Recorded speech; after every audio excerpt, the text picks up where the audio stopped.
What's up, fellow classers? It's Apollyon here, bringing you some ground attacks from our latest war against Code Enigma. Was able to pull out the victory there by 1 star. Good job to them too. It was a fun war with some really good attacks, some good bases to hit.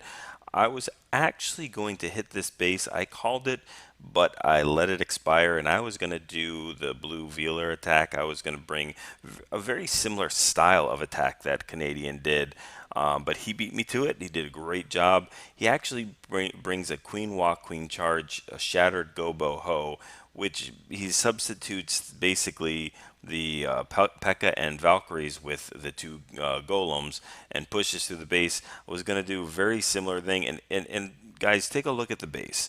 So why are we not hitting this with air? You can hit it with air. You can do a dragon attack or something like that. But with these air defenses all the way on the outside of the base, it's not that you can't get to the air defenses really simple with an air attack. It's after you take care of those air defenses, those lava hounds really are they're just kind of worthless. They just jump from defense to defense, and a lot of them don't even get a chance to tank. Sometimes the loons go a little ahead.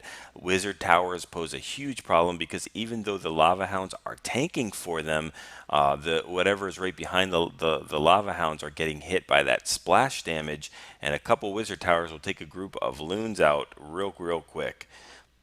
So it's really easy to do a couple of walks with either queens or a couple other troops and get those air defenses. And then when you're using healers to push through the middle or the core of the base, they have to go through the entire base to get to the other side before the other air defenses will hit those healers. So they're really only subject to any seeking air mines or traps inside the building. So we'll go ahead and take a look at this. He's got the baby dragon funneling at 6 o'clock, and then he's going to drop the queen right there. So the funneling is going to be done by that baby dragon. The queen is going to walk northwest and take out a couple of those trash buildings, and then move into that air defense and cannon, and then start walking her way up. So one air defense down.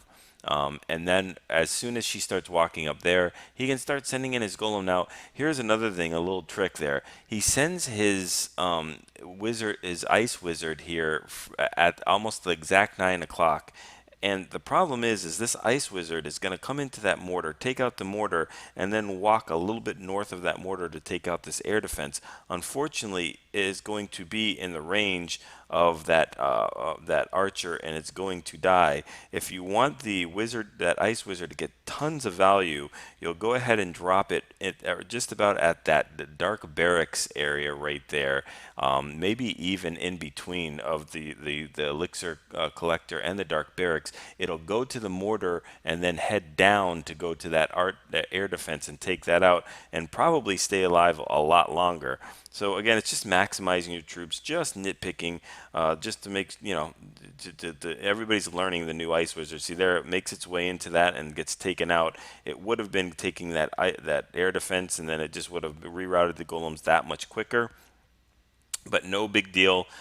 So he's got the wall breaker where he's going to jump that whole entire compartment, get into the core. He drops the bowlers right behind, and everything's going to convene here.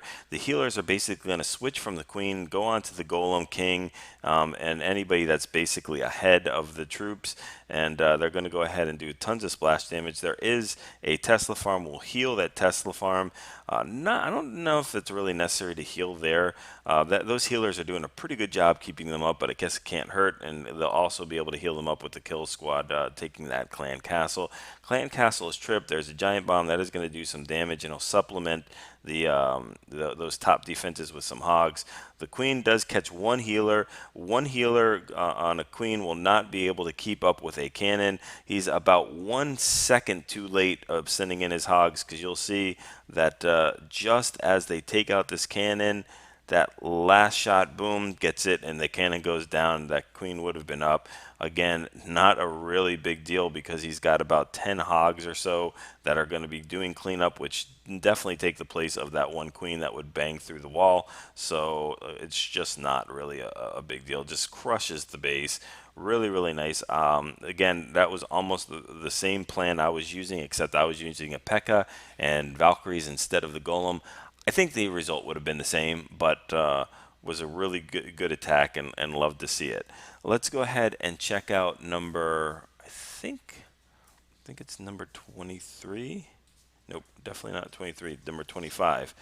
We'll check out number 25. It is the Blu3Pealer. The real just Pekkas, no Valkyries at all. So this is kind of, well, it's not even a Blu3Pealer. He's not really using the 6 healers that you normally do. You usually bring in 6 healers, 4 for the queen and 2 for the Pekka, but he's just going to go ahead and use the 3 to get the entire kill squad. Now, here's the thing. I don't like pure Pekka attack like this. The Pekkas swing so slow. 4 Pekkas is just overkill. They basically start whiffing on all the buildings. 2 of them kill 1 building, and the other 2 swing and miss. They're incredibly slow to do. That's why we supplement them with Valkyries in order to kind of fill in the gaps there, and they're just going to go ahead and walk anyway. It's a decent attack, but fortunately they'll come back because luckily that queen and king bring them back in. Otherwise they would have started walking all the way around the entire base. So he does have those healers in to go ahead and get them out. Now they're going to just bang right out of that base all over again. So it does give you a lot of room for error.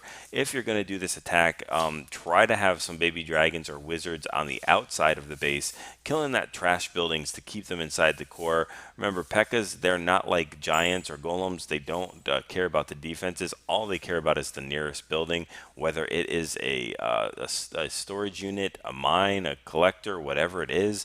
They're going to go and try to bang through walls to get to that kind of thing, just to get to the nearest building.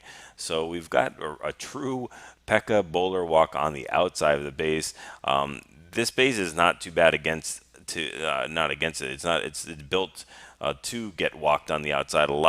Most of the defenses are all reachable by just a 1 tile or 2 tile. These bowlers will just have a field day getting into that and taking out these defenses. So that's why this attack is very successful against this style, and why that you can have the Pekkas walk on the outside and take care of the base. So we've got those last healers. The last healer goes down to that air defense, and we've used our last heal to go ahead and heal up those bowlers and re-heal the Pekka and king. We still have a king and queen that have not used their ability yet.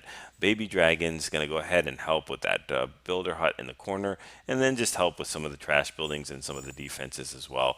But this base is completely crushed. We do have a Baby Dragon on the back end, and that Baby Dragon would be enough to pretty much take out that Expo and the Archer Tower by itself.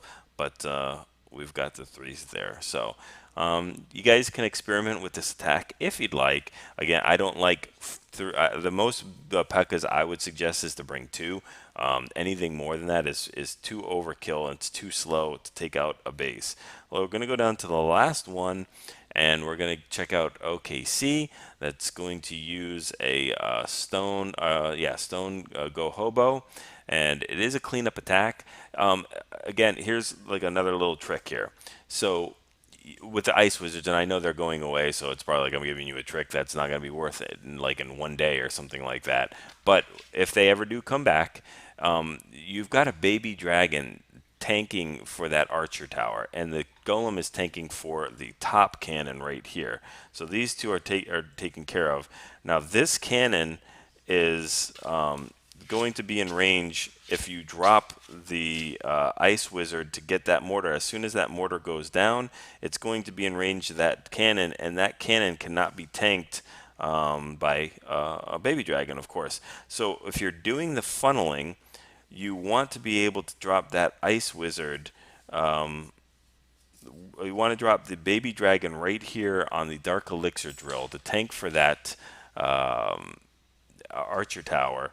No, you want to drop the baby dragon on that dark elixir to tank for that archer tower. Drop the ice wizard right behind it, and that will walk up to that archer tower and take it out, and then you'll have that funneling part of the defense all done. So we'll go ahead and look at this. So he drops that ice wizard there.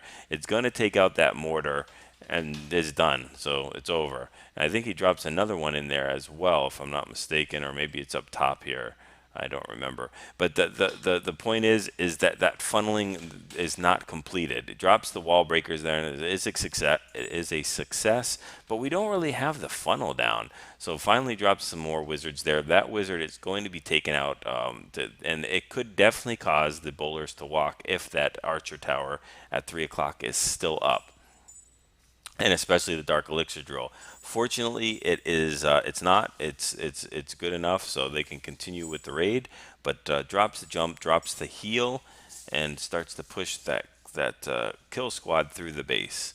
The queen is walking though, so that's what walked. I knew something walked there, and then she'll come back after she takes care of it. So no big deal, no harm done. But we've got them coming through the core of this base, and we still haven't even deployed any hogs yet. Got 14 hogs, but we've got 14 hogs and no heal, no nothing, no spells at all. So they're gonna go ahead. They're gonna go and have to make do with the tanking of the kill squad. The queen is still up, and let me see here. We have our king is down. So this is where things get a little bit tricky. The bowler, the queen does have her ability. She is able to rage up, is able to take that out, and at this point the base is completely crushed. So tons of storage units. Thank goodness that they weren't in front of the queen, because that queen would have just been banging on them all day. So we've got easy cleanup for a lot of hogs and a queen. So very nice attack. Swags one hog, and we've got the 3-star there. So hopefully you guys enjoyed this. We're doing a lot more air attacks, but ground attacks are still very viable. Depends on the base, depends on the setup, depends on what strengths you guys have. If you haven't liked, subscribed already, go ahead and do so if you can. If you haven't shared them with your clanmates, go ahead, share it with them.